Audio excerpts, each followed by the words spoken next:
అందరికీ అందుబాటు బడ్జెట్లో premium plots vision infra developers. వివరాలకు కాల్ చేయండి.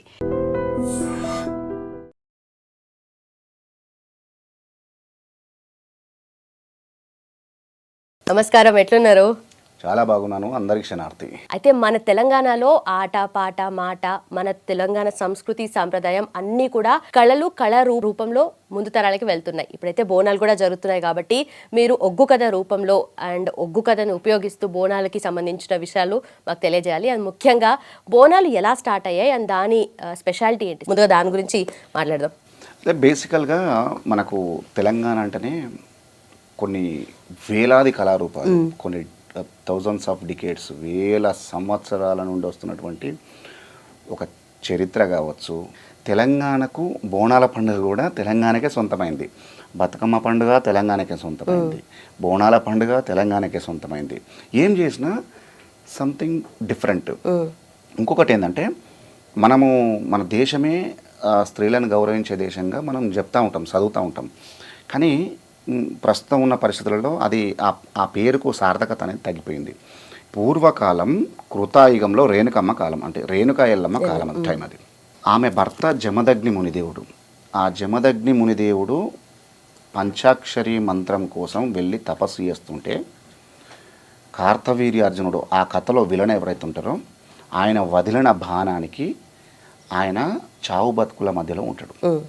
సో ఎల్లమ్మకు ఈ విషయం, ఇప్పుడు మనం ఇంటర్నెట్ అయితే ఏ విధంగా ఉన్నదో, మనం ఇక్కడ మెసేజ్ పెడితే అక్కడ ఎట్లయితే పోతుందో, ఆ సత్యానబోనం ఎట్లా తయారు చేసిందంటే, 7 సముద్రాల దగ్గరికి వెళ్ళి ఆ 7 సముద్రాల మధ్యలో ఉన్నటువంటి తామరాకుల మీద, ఎండ్రకాయ అంటాం కదా మనం, ఎండ్రకిచ్చలు అంటారు, ఎండ్రకాయలు, పీతలు, ఎండ్రకాయలు పెట్టినటువంటి గూడు, మట్టితోటి పెట్టినటువంటి గూడు ఏదైతే ఉందో, ఆ మట్టిని తీసుకొని 7 బిల్లలుగా వేస్తుంది, రొట్టెలుగా వేస్తుంది.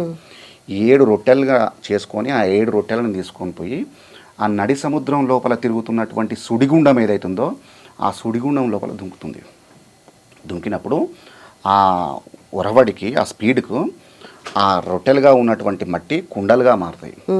మొత్తం ప్రకృతి పరంగా ప్రకృతిని అన్వయించి చేయాలి ఆ బోనాన్ని. తర్వాత ఆ 7 కుండలను తీసుకొచ్చి మరి ఎట్లా ఎండబెట్టాలి, వాములు కాల్చేటప్పుడు మరి వాము లేదు. ఎట్లా అంటే, అప్పుడు సూర్య భగవాను వేడుకుంటే 7 రోజులు కురిసేటువంటి వేడి, ఆ శక్తి, సూర్యశక్తి ఏదైతుందో, సౌరశక్తి ఏదైతుందో, ఆ శక్తి ఒక గడియలో కురిపిస్తాడు ఆయన. కురిపిస్తే ఆ కుండలు ఎండుతాయి, టంగు అంటాయి. మల్లన్నంత మంత్రము లేదు, ఎల్లమ్మంత యంత్రము లేదంటారు జానపదులు. ఆమె ఏం చేస్తుందంటే, ఆ దూసవరి వడ్లను తీసుకొచ్చి తన శక్తిని ఆవాహనం చేసుకొని ఈ ఎడమ చేతి, ఈ అరిచేతి ఏదైతుందో దీన్ని రోలును చేస్తుంది. ఈ మోచేతి, కుడి చేయి మోచేతి ఏదైతుందో దాన్ని రోకల్ని చేస్తుంది. దాన్ని వేసి ఇందులో వేసి దంచుతుంది అనమాట. ఈ రోలును, ఈ రోకల్ని, ఈ రెండింటిని కలిపి దంచి, ఈ దంచినటువంటి వడ్లను చెరగాలంటే చాటను యూజ్ చేయొద్దు, కంటి రెప్పల్ని యూజ్ చేసి చెరుగుతుంది. చెరిగి ఆ బియ్యాన్ని తీసుకొచ్చి కుండ లోపల పోసి, ఆ నీళ్ళు కూడా మళ్ళీ సముద్రం నీళ్ళు, నది నీళ్ళు, చెరువు నీళ్ళు ఇవి వాడద్దు. అట్లా కండిషన్స్ ఉంటాయి. సో అప్పుడేం చేస్తుంది, బోనం ముంగట పెట్టుకొని తన భర్తను గుర్తు చేసుకొని, మల్లన్నెవరు, ఎల్లమ్మ, స్వయాన ఎల్లమ్మకు తమ్ముడు. మల్లన్నని యాద్ చేసుకుంటే ఒకానొక సందర్భంలో మల్లన్నకు ఒక వరం ఇస్తుంది.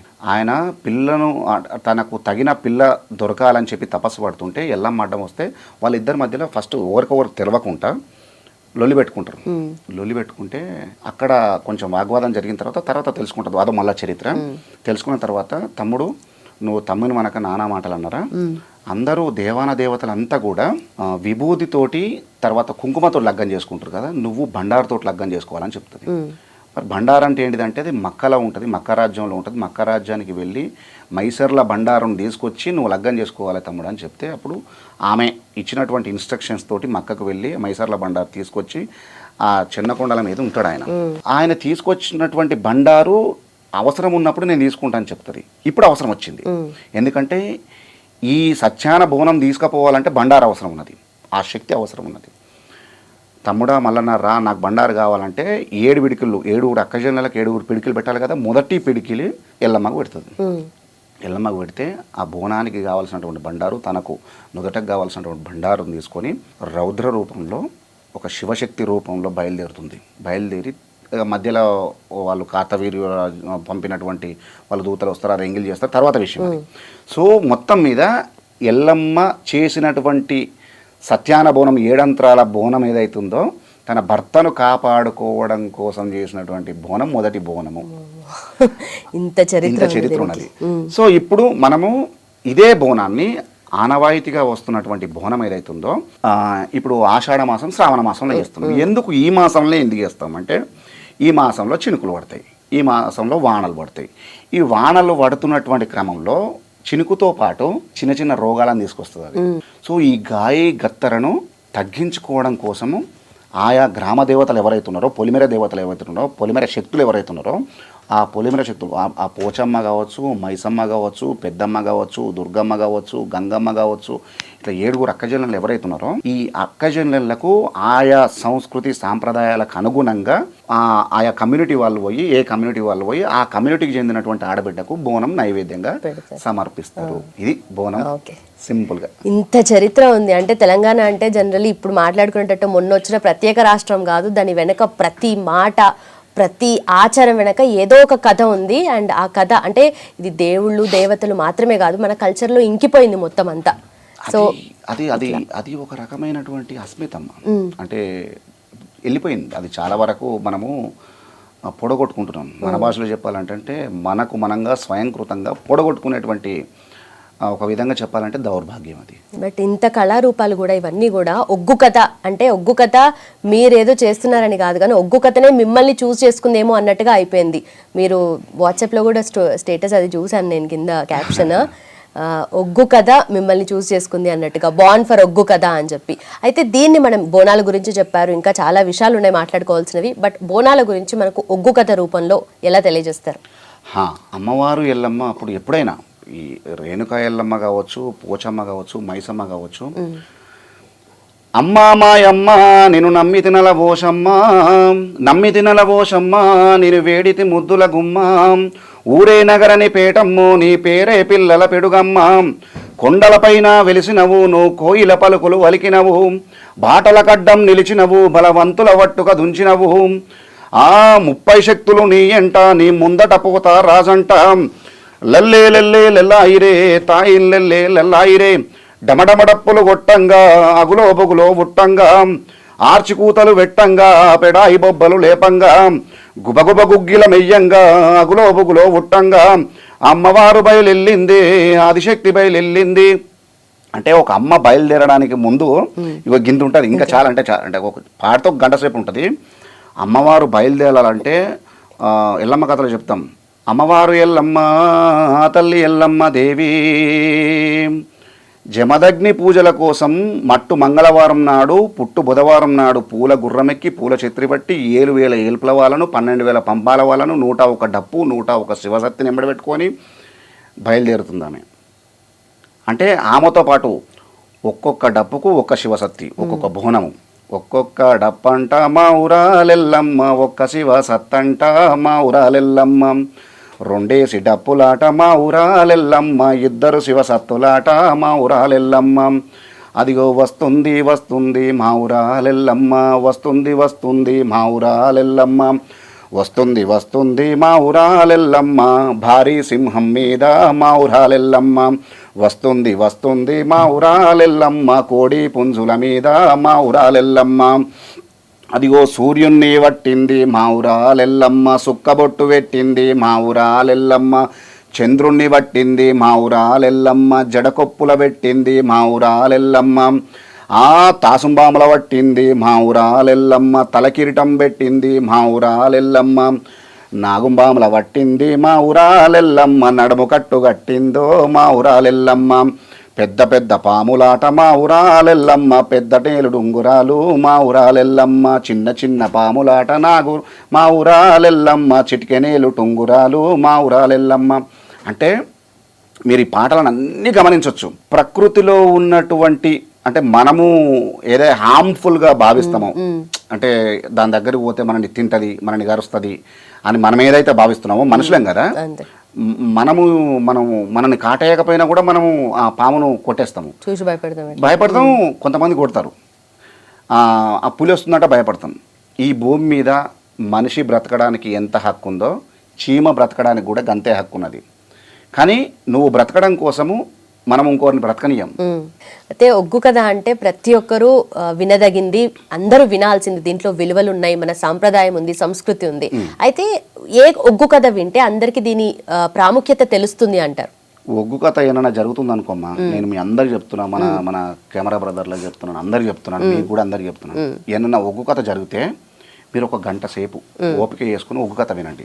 మల్లన్న కథ ఒక్కసారి వింటే మీ అన్నదమ్ములతో లొల్లి పెట్టుకోవు. నిజమమ్మా, మీ అన్నదమ్ములతో లొల్లి అనేది విలువలు తెలియజేసేది. ఎల్లమ్మ కథ ఒక్కసారి కనుక వింటే మన కన్న తల్లిదండ్రుల పాదాలను చేతిలోకి తీసుకొని కంటికి అద్దుకుంటాం. ఒక్కసారి కూడా కన్న తల్లిదండ్రులను కనీసం దూషణ కాదు కదా, పల్లెత్తు మాటను అల్టిమేట్గా నీకు తెలియకుండానే నీ కళ్ళ నుండి నీళ్లు ధారాళంగా పోతాయి. తుడుచుకొని నీ తువాల కూడా పచ్చి అయిపోతుంది. అంత బ్రహ్మాండంగా ఏడిపిస్తారు. ఏడిపించిన వాళ్ళు ఊపుకుంటారా, విత్ ఇన్ సెకండ్స్లో ఎలియనేషన్ థియరీ, ఆధ్యాత్మిక విచ్చిత్తి అంటారు కదా, వెంటనే నవ్విస్తారు. ఆ నవ్వడానికి కూడా మళ్ళీ నువ్వు కళ్ళపడి నీళ్ళు గారాల్సింది, అంత బ్రహ్మాండంగా నవ్విస్తావు. దట్ ఈస్ ఒగ్గు కథ. అలాగే మీరు డమరుకం లాగుంది, అది దాన్ని ఒగ్గు అంటారు కదా. అమ్మా, ఇది మేము అత్యంత పవిత్రంగా భావించేటువంటి శివుని చేతిలో ఉన్నప్పుడు ఇది డమరుకం. శివుని చేతిలో ఉన్నప్పుడు ఇది డమరుకం. శివుని చేతిలో ఉన్నదంటే ముందుగా ఇది శివుని చేతిలో లేదమ్మా, ముందుగా అమ్మ చేతిలో ఉన్నది. అమ్మ చేతిలో ఉన్నప్పుడు అర్ధనారీశ్వరుడుగా అవతారం ఎత్తినప్పుడు అమ్మ చేతిలో ఉన్నటువంటి డమరుకము వాద్యం ఏదైతే ఉందో శివుని చేతిలోకి వచ్చింది. ఇది సృష్టిలోనే మొట్టమొదటి వాద్యం ఏదైతే ఉన్నదో అంటే అది డమరుకం. డమరుకము మల్లన్న అవతారము, శివుడి అంశగా మల్లన్న అవతారము ఎత్తినప్పుడు తనకు కొన్ని కోరుకుంటాడు. ఆ కోరుకున్నటువంటి దానిలో ఈ డమరుకం కూడా ఉన్నది. ఈ డమరుకం మల్లన్న చేతికి వచ్చేసరికి ఇది ఒగ్గుగా మారింది, ఒగ్గు జగ్గుగా మారింది. ఇప్పుడు తెలంగాణ భాషలో ఎందుకు ఒగ్గు పూజారులు అయ్యారంటే ఈ డమరుకాన్ని వాళ్ళ చేతులకు తీసుకొని డమరుకాన్ని మురోగిస్తూ మల్లన్న ఇలవేల్పు, ఇలవేల్పు మల్లన్న కథ కావచ్చు, బీరప్ప కథ కావచ్చు, ఈ కథలను చెప్తున్నారు కాబట్టి ఒగ్గుతోటి చెప్పే కథను ఒగ్గు కథ అయింది. ఒగ్గుతోటి చెప్తున్నారు కాబట్టి ఆ పూజారులు ఒగ్గు పూజారులు అయినారు, ఒగ్గు కళాకారులు. అట్లా డమరుకం మోగిస్తే ఉద్భవించే శబ్దం ఓంకారం. ఇది శివుడికి కానీ మల్లన్నకు కానీ యావత్ శైవ సాంప్రదాయానికి అందరికీ, శైవునికే కాదు విష్ణువు కూడా చాలా, దీని నుండి ఉద్భవించేది. ఇది మోగిస్తే, డమరుకం మోగిస్తే, ఒగ్గును మోగిస్తే ఉద్భవించేది ఓంకారం కాబట్టి, ఆ ఓంకారం ఉద్భవించేది డమరుకం కాబట్టి దానికి ఒగ్గు అని పేరు వచ్చింది. ఒగ్గు అది ఆ రకమైనటువంటి స్పిరిచువల్ వైబ్రేషన్స్ బయటకు వస్తాయి. నువ్వు డమరుక నాదాలలో శివుడు శివతాండవం చేసిండు. శివతాండవం డమరుకం నాదాలలోనే, అక్కడ అమ్మ, ఇక్కడ ఈయనే. అక్కడి నుండి వచ్చిందే శివతాండవము. శివతాండవం నుండి ఉద్భవించిందే మన వరంగల్ వేదిక నుండి బయటకు వచ్చింది పద్మశ్రీ మహానుభావుడు నటరాజ రామకృష్ణ గారు తయారు చేసిన పేరుని నాట్యం కూడా ఇక్కడ నుండి బయటకు వచ్చింది. అట్లా ఒకసారి మళ్ళా నన్ను చిన్నగా ప్రార్థిద్దాము, మీరు కూడా మంచిగా చెవులు పెట్టి వినండి.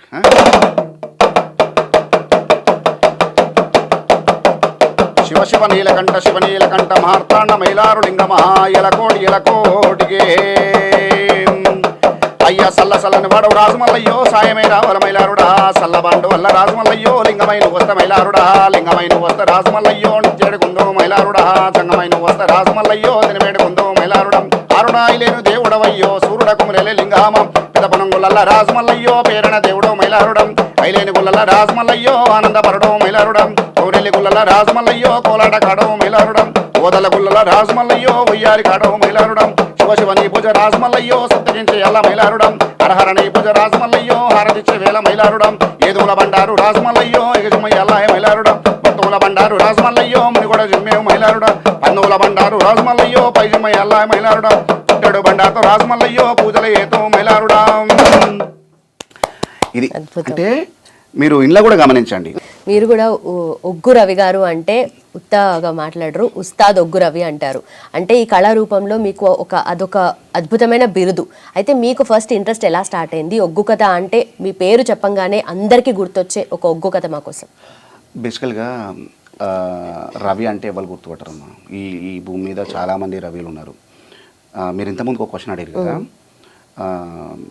మిమ్మల్ని చూజ్ చేసుకుంది అని చెప్పి ఒక కథ.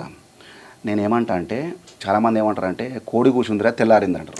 కానీ లాజిక్ ఏంటంటే తెల్లారితేనే కోడి కూస్తుంది అన్న విషయం మనకు అందరికీ తెలియదు. సో ప్రకృతిని మేల్కొల్పేటువంటి శక్తి కోడికి లేదు. ప్రకృతి మేల్కొన్న తర్వాత కోడి కూస్తుంది. చిన్న లాజిక్ గుర్తించేదంతే. నేనేమంటా అంటే కళారూపం అనేది చాలా గొప్పది. నేను ఉన్నా నేను లేకున్నా కళారూపం బ్రతికుంటుంది.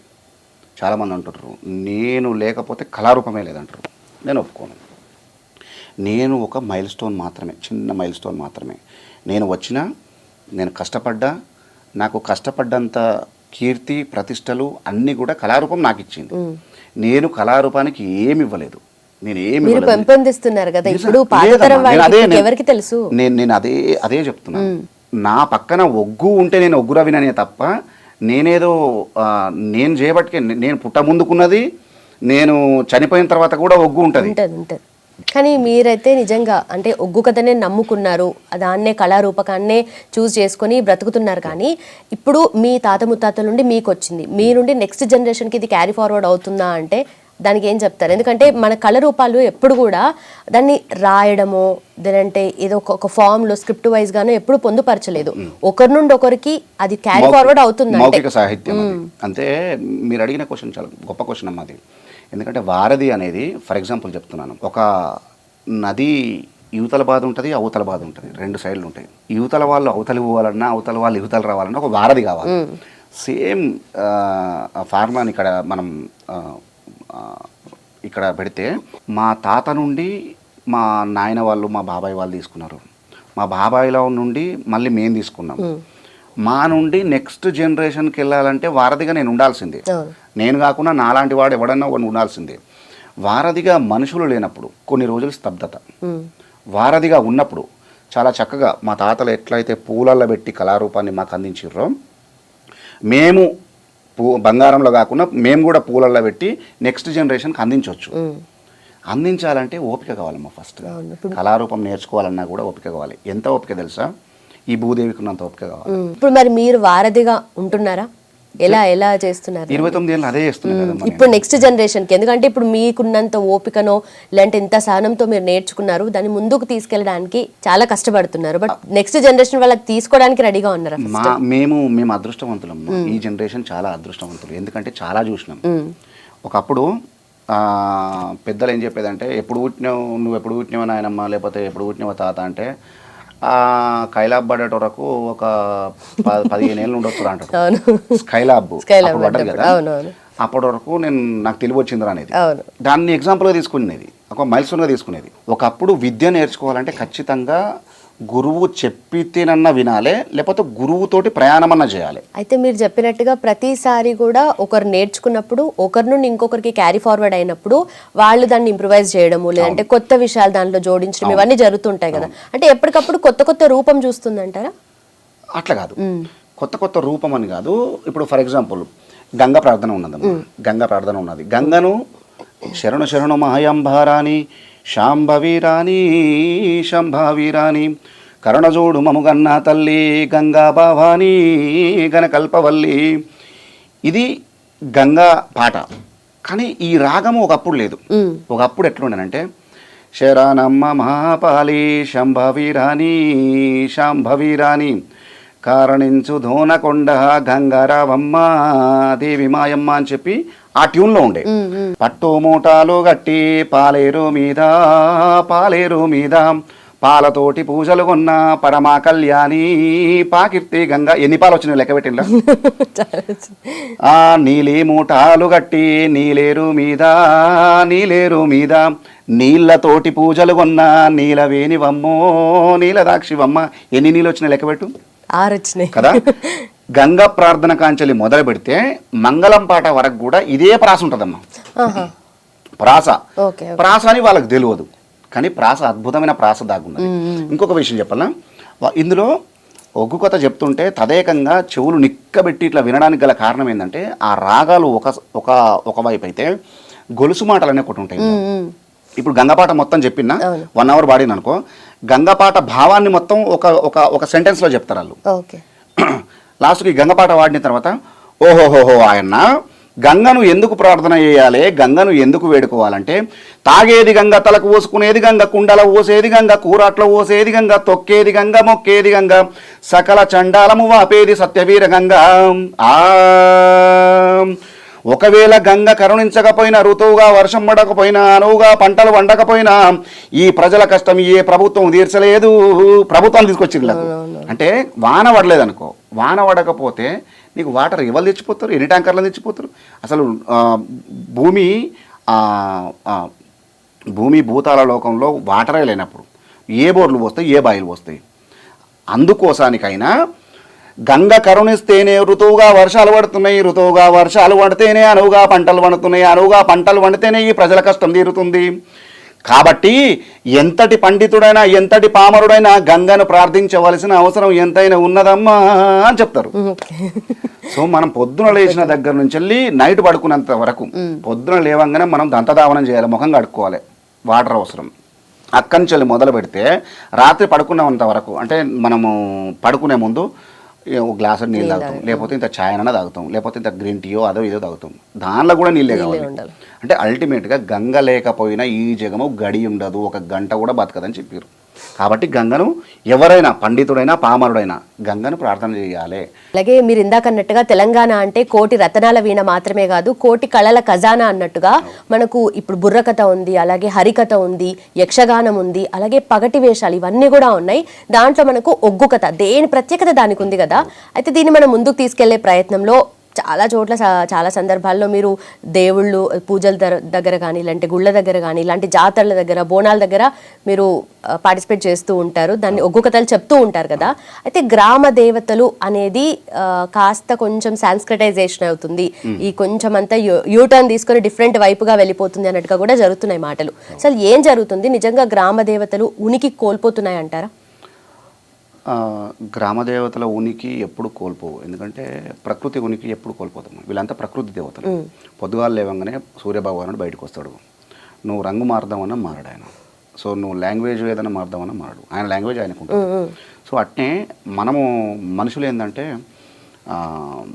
కొంచెం వితండంగా ప్రవర్తిస్తుంటారు. కాబట్టి ఆధిపత్యం అనేది ఎక్కడో ఒక దగ్గర, అందరూ ఉండరులే, ఎక్కడో ఒక దగ్గర ఆధిపత్యం అనేది కొంతమంది లోపల ఉంటుంది. ఆ కొంతమంది చేసేటువంటి చర్యల వల్ల మొత్తం వ్యవస్థకే ముప్పు వాటిల్లేటువంటి ప్రమాదం పొంచి ఉన్నది. ఎందుకు ఈ మాట మనం మాట్లాడుకుంటున్నామంటే, ఒక గ్రామ దేవత ఉన్నది, ఫర్ ఎగ్జాంపుల్ పోచమ్మ ఉన్నది.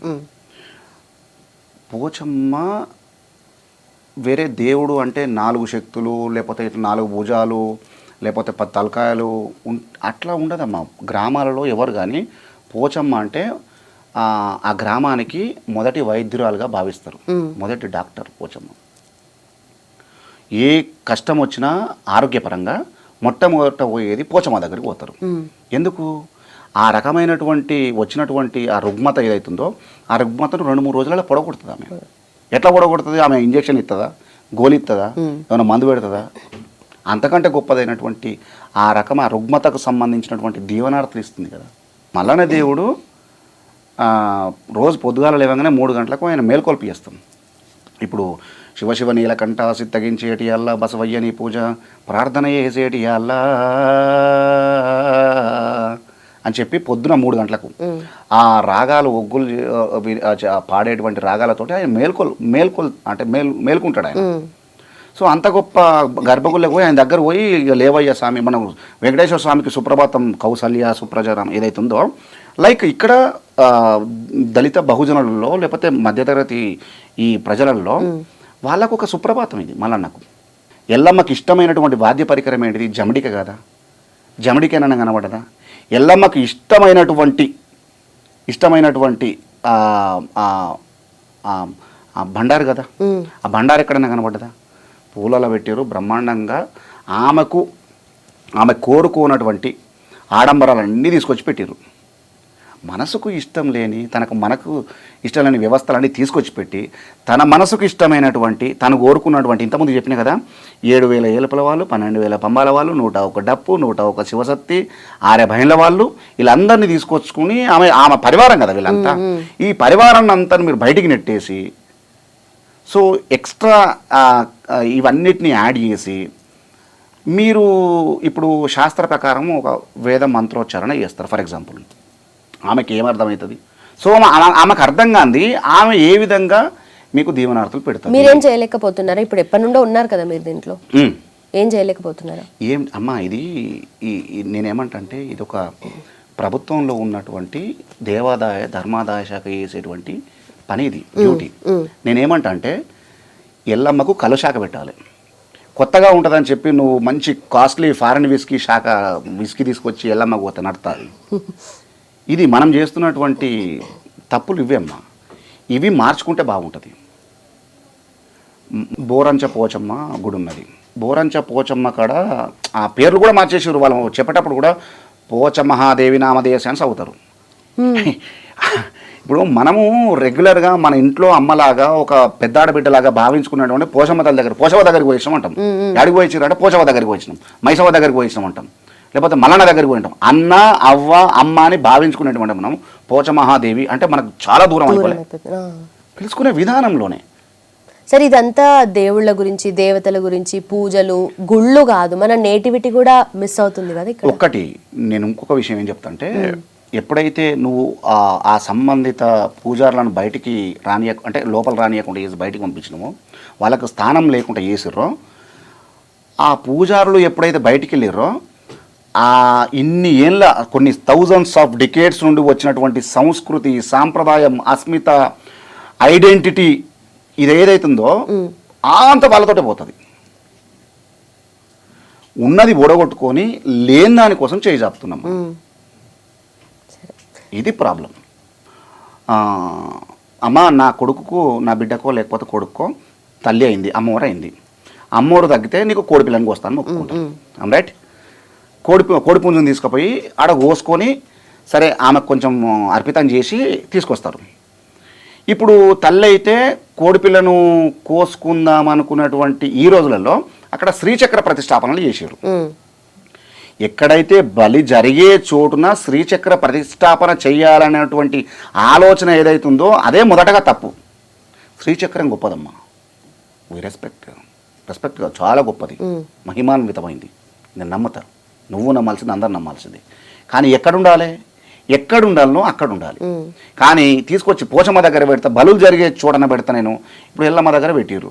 ఎల్లమ్మ దగ్గర ఇప్పటికీ నువ్వు శ్రీచక్రం పెట్టినావు, భక్తులంతా వచ్చి మేకపోతులు తీసుకొచ్చి ఆడ చూయించుకొని తీసుకొని పక్క పోయి కోసుకుంటారు. అంటే ఇప్పుడు శ్రీచక్రము బలంగా ఉన్నట్టేనాడా? శ్రీచక్రాన్ని ఎవరు అవమానిస్తున్నారు? ఇప్పుడు ఎవరు అవమానిస్తున్నట్టు? ఆ బలం లేకుండా చేస్తున్నది ఎవరు? రేపు పొద్దుగాల ఎల్లమ్మ సాంప్రదాయం ఏంటిది అంటే బుక్లో చదువురా అంటారు. మల్లన్న సాంప్రదాయం, పట్నం సాంప్రదాయం ఏంటారా పుస్తకాలు చదువురా అంటారు. ఇప్పుడు నువ్వు అది కోల్పోయినావంటే, వీళ్ళు గుళ్ళు కోల్పోయారంటే వాళ్ళ జీవితం పోయినట్టే కదా. వాళ్ళ జీవితం పోయినట్టయితే ఈ ఒగ్గును తీసి చిలుకోయకో లేకపోతే అటుకు మీనో వేస్తారు. పని లేనప్పుడు ఏం చేస్తారు? అంతే.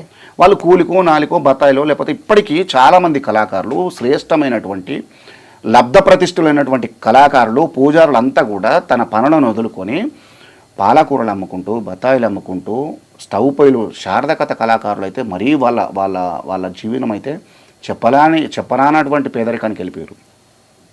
ఇది వ్యవస్థ చేస్తున్నటువంటి తప్పిదం. ఏ ఒక్కరినో నేను వేలెత్తి చూపించడం లేదు. ఇక్కడ వ్యవస్థనే తప్పిదం చేస్తుంది. కాబట్టి మనం కళ్ళు తెరవాలి. మనతో పాటు కుక్కలను పెంచుకుంటున్నాం, మనతో పాటు పిల్లలను పెంచుకుంటున్నాం, మనతో పాటు అదేందో డిఫరెంట్ పురుగులు కూడా పెంచుకుంటారు. కానీ కళాకారులకు స్థానం లేదమ్మా ఇక్కడ. ఇది దౌర్భాగ్యమైన విషయం. కళాకారులను మాత్రం చంపుకుంటున్నాం. మనుషులుగా బతుకుతున్నారు, కళాకారులుగా చచ్చిపోతున్నారు. నా పక్కన ఒగ్గు ఉంటే నేను ఒగ్గు రవినైతా, నేను కళాకారుని. నా పక్కన ఒగ్గును తీసేసే ఇక నాకు బువ్వ దొరుకుతలేదురా నాయన, నాకు బట్టలు కూడా నా పిల్లలకు చదువులకు కూడా దొరుకుతలేదు అని చెప్పినప్పుడు నా పక్కన ఒగ్గును తీసేసుకుంటా. చౌదరపల్లి, డాక్టర్ రవికుమార్ చౌదరపల్లి అని పెట్టుకుంటా. ఎవడాడు అంటే కళాకారుడు చచ్చిపోయినట్టే కదా, మనిషిగా బతుకున్నా. అందుకని చుక్కసత్తయ్య గారు ఏమని చెప్తారంటే, కళ బతకాలంటే కళాకారుడు బతకాలి, కళ బ్రతికితే కళాకారుడు బతికితే కళ బతుకుతుంది. కళ బ్రతికితే ఈ సమాజంలో ఐడెంటిటీ, ఎవరెవరు, ఏ సాంప్రదాయ కళారూపాలు ఏంటి, ఇవన్నీ కూడా వాళ్ళు చెప్పగలుగుతారు. మంచి ఏంది, చెడేంది, గ్రామదేవతల ప్రార్థనలు చేస్తారు. హరహర మాదేవా శంభో శంకర శంభో శంకర శరణయ్య మాదేవా, ఆ దేవి దండాము భూదేవి దండాము, తొక్కిన భూదేవత తోడై ఉండుమా, మొక్కిన భూదేవత మోక్షములివ్వుమా, తలచిన భూదేవత తల మీద కలిగుండు, సూర్యుడ దండాము చంద్రుడ దండాము, సుక్కలకు దండాము తెప్పలకు దండాము, మా పాలి మల్లయ్యో కులగురు వీరయ్య, తండ్రైన మల్లయ్యో తాతైన మల్లయ్య అని చెప్ప గంటసేపు ఉంటుంది ప్రార్థన. ప్రకృతి నుండి మొదలుపెట్టి మన ఆరాధ్య దేవతలు ఎవరైతే ఉన్నారో వాళ్ళ దగ్గరికి పోతున్నాం. అంటే ఎంత అంటే ఇంకోటి పెళ్ళిళ్ళు జరుగుతున్నాయమ్మా. పెళ్ళిళ్ళు జరిగినాక సరే ఎప్పుడో నైటు ఎగిలివారంగా పెళ్ళిళ్ళు జరిగేటి, ఆ పొద్దు ఓడవంగా పొద్దు పొడిచే ముందు బిఫోర్గా ఓ 4 గంటలకో 5 గంటలకో అరుంధతి నక్షత్రాన్ని చూపించేది. అప్పుడు అగో అట్లా ఇట్లా పొడలు పెడతారు కదా ఇట్లా అరుంధతి నక్షత్రాన్ని, అప్పుడు వచ్చేది నక్షత్రం. ఆ నక్షత్రం వచ్చే సమయానికి వీళ్ళు పోయి ఆడుండి నక్షత్రాన్ని చూసేది. వీళ్ళు పెట్టిన ముహూర్తం కాకుండా 11 గంటలకు 12 గంటలకు ముహూర్తం ఉంటే 2 గంటలకు పెళ్లి చేసుకుంటారు. పట్టవాడి కూడా అయ్యగారు కూడా అట్నే చేస్తాడు, బయటికి రాని రాగో పట్టవాడి కూడా సుక్కలు చూస్తాడు ఆయన. వీళ్ళు చూస్తారు, ఇద్దరు చేతులు పెడతారు, ఫోటోలు దిగుతారు. అంటే ఎంత ఒక అపసవ్య దిశలో మనం బయలుదేరుతున్నాం అనేది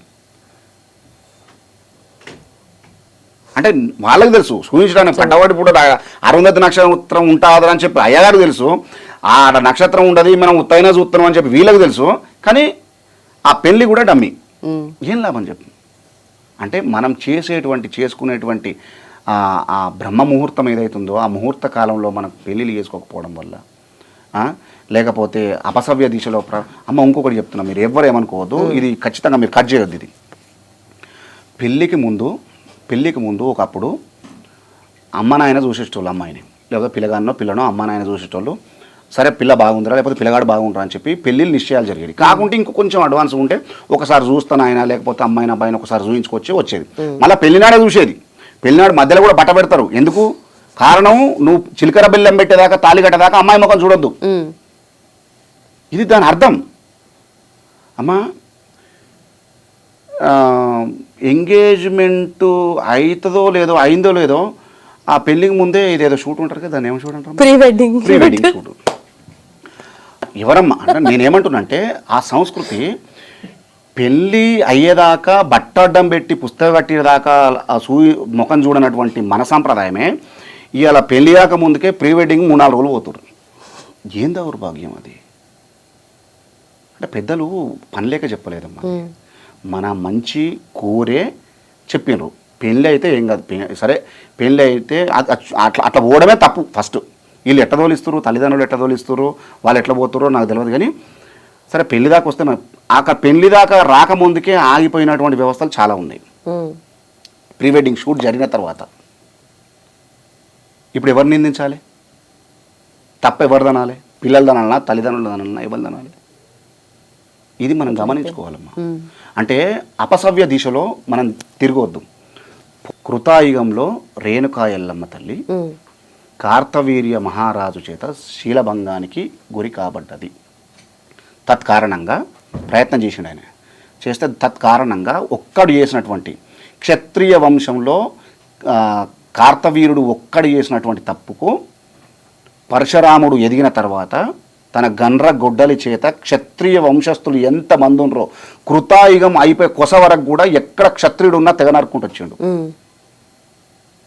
మళ్ళీ లాస్ట్కి ఎవరు మిగిలిరు? దశరథ మహారాజు ఒక్కరు మిగిలిండు.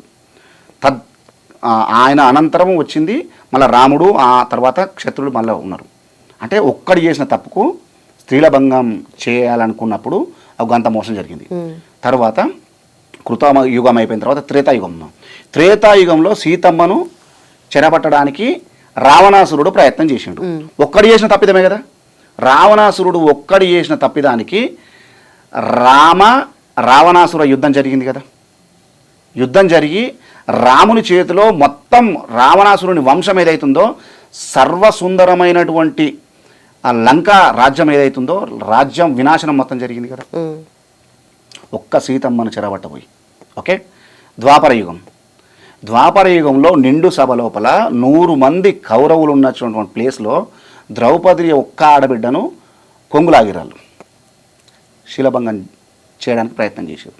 తత్కారణంగా కురుక్షేత్రం వచ్చింది కదా, పంచపాండవుల చేతుల కుక్కసావు తెచ్చారు కదా, మొత్తం కౌరవ వంశం మొత్తం నాశనం అయిపోయింది కదా. ఇవాళ కలియుగంలో తెల్లారి లేస్తే అక్కడ శీలభంగం చేయడానికి ప్రయత్నం చేశారు. కానీ ఇలా పేపర్ చూద్దామంటే భయం, వణుకు పుడుతుంది. 6 ఏళ్ళ చిన్నారి మీద 5 ఏళ్ళ చిన్నారి మీద అఘాయిత్యాలు. ఏం దౌర్భాగ్యం, ఎటుపోతున్నాం మనం? అంటే ఏ దిశగా మనం, అంటే మన జ్ఞానం అంతా ఏమవుతుంది?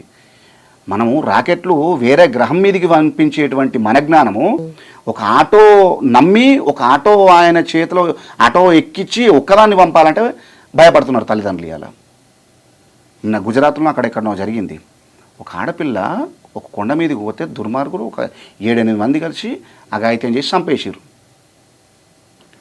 దీనికి ప్రతి ఒక్క కర్మకు ఫలితం చెల్లించాల్సి ఉంటుంది కదా. ఒక రేణుకా ఎల్లమ్మ జరిగితేనే గంత పెద్ద కర్మ జరిగింది, ఒక సీతమ్మకి జరిగితేనే గంత పెద్ద కర్మ జరిగింది, ఒక ద్రౌపది జరిగితేనే గంత పెద్ద కర్మ జరిగింది. మరి ఇంతమంది ఆడబిడ్డల శోకానికి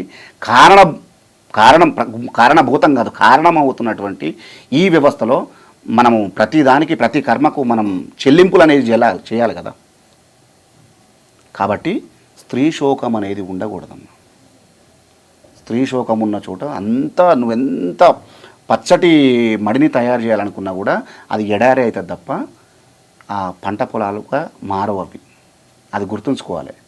ఇప్పుడు అదే సందర్భంలో మనం మాట్లాడుతూ ఉన్నాం కాబట్టి బోనాలు కూడా వస్తున్నాయి, బోనాలు కూడా మనం చేసుకుంటున్నాం కాబట్టి బోనాలకి సంబంధించి అలాగే గ్రామ దేవతలను పూజించేలాగా మన ఇప్పుడు ఒగ్గు కథలో ఏమేమి ఉంటాయి అండ్ ఎలా మీరు కొలుస్తూ ఉంటారు అమ్మవారిని? పట్నాలమ్మ, పట్నాలు చాలా గొప్ప సాంప్రదాయం. కొన్ని వేల సంవత్సరాలుగా వస్తున్నటువంటి సనాతన సాంప్రదాయం అది. ఈ సాంప్రదాయము 5 కలర్లు, పంచరంగుల ముగ్గులు, అంటే పలకలు ఉంటాయి.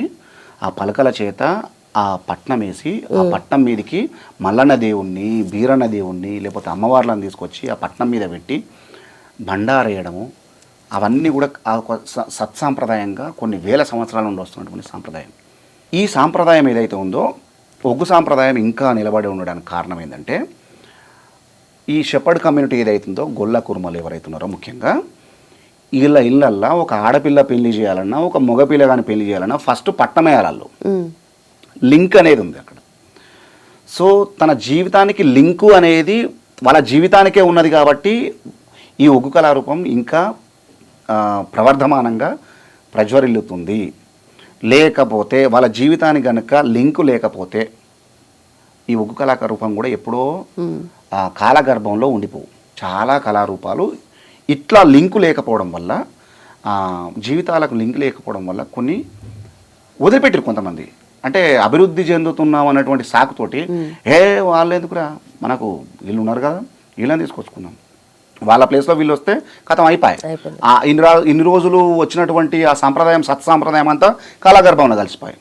అందుకని నేను ఏమంటున్నానంటే తల్లిదండ్రులు వృద్ధులైనరని చెప్పి, తల్లిదండ్రులు అందంగా లేరని చెప్పి మనం తల్లిదండ్రులను మార్చుకోలేము కదమ్మా. తల్లిదండ్రులు ఒక్కరే ఉంటారు కదా. కళారూపం కూడా ఆయా కమ్యూనిటీకి ఒక్కొక్క కళారూపమే ఉంటుంది. ఎట్లా మార్చుకుంటాం? అయితే అప్పుడు మీరు పాడే ఆ ఒగ్గు కథ మా కోసం ఒకటి. మనకు మాంకాలమ్మ మనం బీరప్ప పండుగ చేసేటప్పుడు మాంకాలమ్మను స్తుతించేటువంటి ఒక చక్కటి పాట రాసిండు ఆయన, పెద్ద ఆయన. ఆదికి మొదలుగా ఓంకారమ్మున ఆదిశక్తి వై పిండాండంబులం ముగ్గురు మూర్తుల సృష్టి చేసియా మూలము తెలిపిన లోకమాతవు కాళీమాయమ్మ ఓ జగదాంబ ఓ జగన్మాతనిను భక్తితోడ ప్రార్థించుచుంటినమ్మా. అవని మొదలుకొని ఆకాశంబున అష్టదిక్కులను నవకండంబులం సూర్య చంద్రులను సృష్టి చేసియా ముల్లోకంబులను ఏర్పరించినవు కాళీమాయమ్మ ఓ జగదాంబ ఓ జగన్మాతనిను భక్తితోడ ప్రార్థించుచుంటినమ్మా. దుష్టరక్కసుల దృంచుట కొరకై భీమ పరాక్రమ భీకర రూపిణి చండికాంబత్రి శూలవేణివై అవని లోపల అబుగులు చూపినవు కాళీమాయమ్మ ఓ జగదాంబ ఓ జగన్మాతనిను భక్తితోడ ప్రార్థించుచుంటినమ్మా.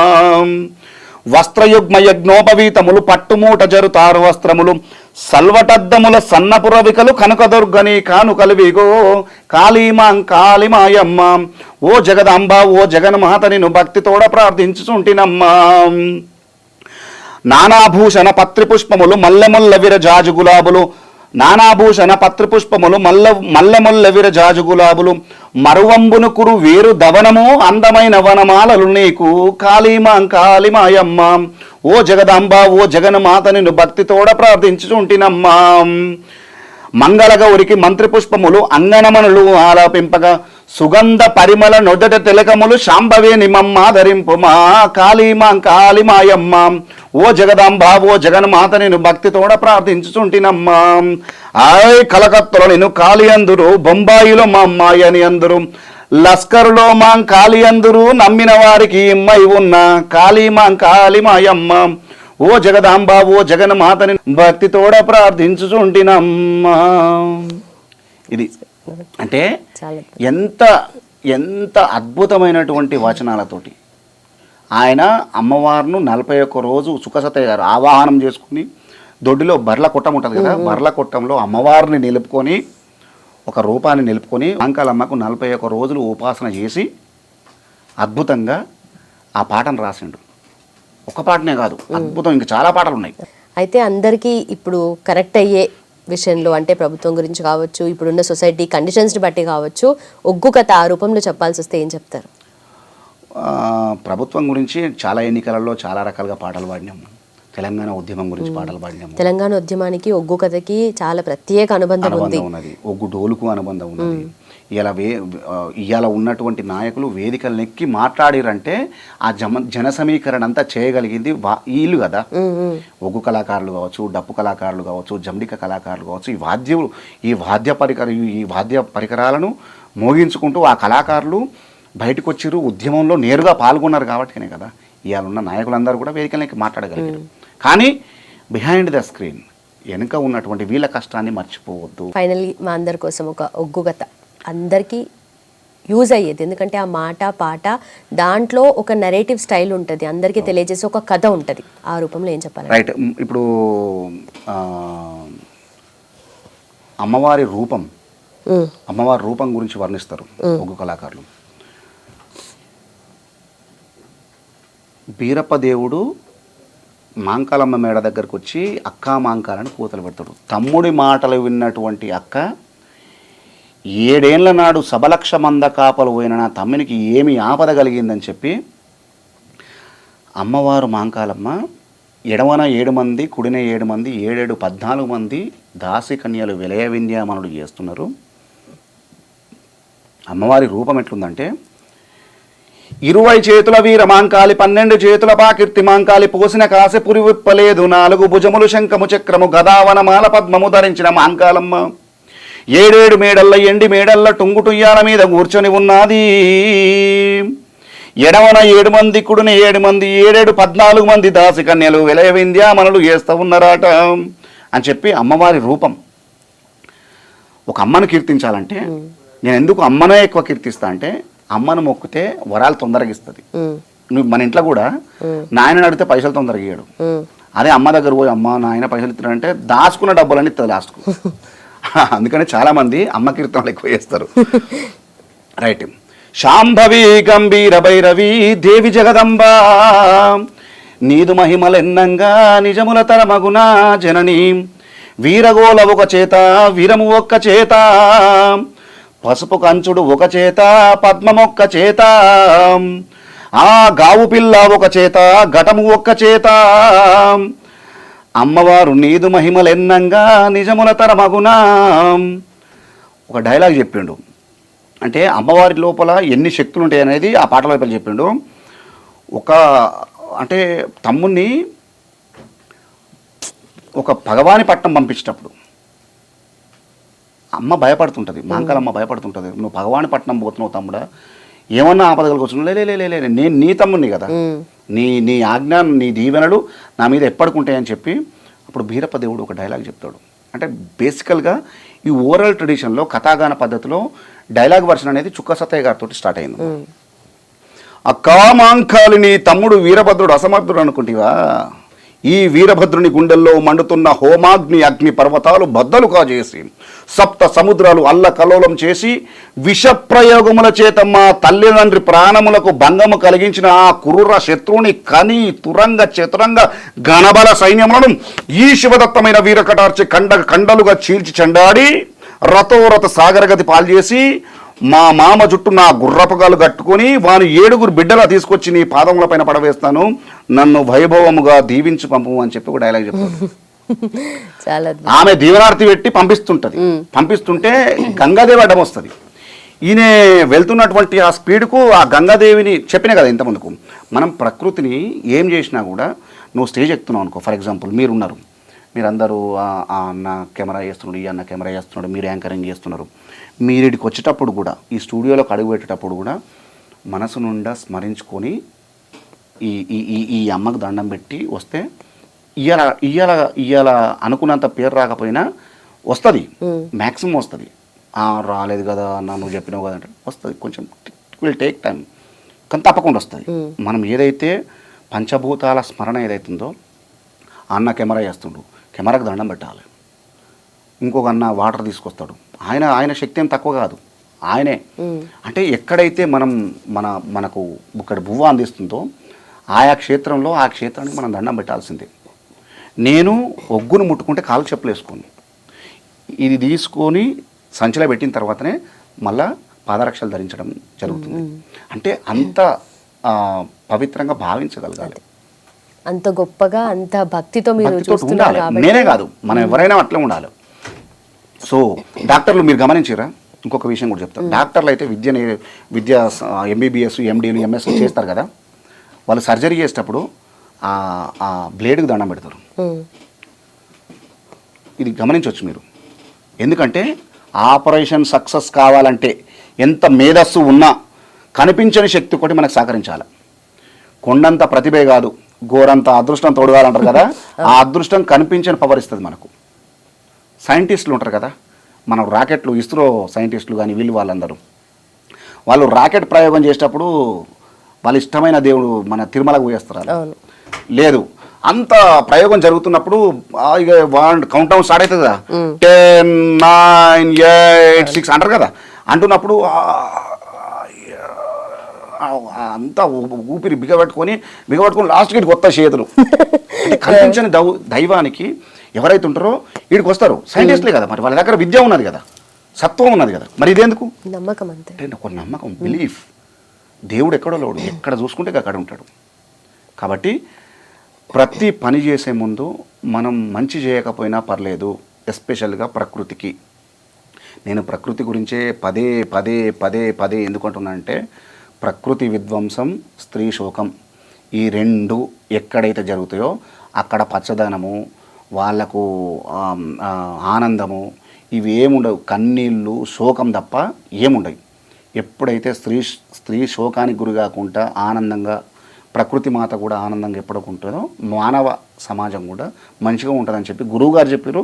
మన మాధ్యమం ద్వారా నేను కూడా అదే చెప్తున్నాను. రైట్ సార్, నిజంగా చాలా థ్యాంక్ యూ సో మచ్. అసలు ఎందుకంటే ఇప్పుడు బోనాలు జరుగుతున్నాయి, ఇంతకన్నా గొప్ప గెస్ట్ నేను తీసుకురాలేకపోయాను. తప్పకుండా మీరు వచ్చారు. అసలు నిజంగా బోనాల గురించి, ఒగ్గు కథ గురించి, మన తెలంగాణ సంస్కృతి సాంప్రదాయం, ఆట పాట మాట అన్నిటి గురించి మాట్లాడినందుకు, అలాగే మీ భక్తితో మీరు ఎంత అయితే కళని పెంపొందిస్తున్నారో అలాగే దాన్ని మీరు ముందుకు తీసుకెళ్తున్నారో నేను పెంపొందిస్తలేను. బట్ నిజంగా ఇప్పుడు మీరే లేరనుకోండి, మీరన్నారు వారధిగా ఒకరు ఉండాలని, మరి వారధిగా మీరు ఉన్నారు కదా. జస్ట్ అంటే నేను అదే చెప్తున్నాను, నేను వారధిగానే ఉన్నా తప్ప నేను ఉంటే కళ ఉన్నదని కాదు. నేను కళారూపం నేర్చుకోవడం వల్ల మీరు ఒక వారధిగా కొనసాగిస్తున్నారు కాబట్టి అది కూడా నిండు నూరేళ్ళు చల్లగా ఉంటుంది. థ్యాంక్ యూ సో మచ్ అండి.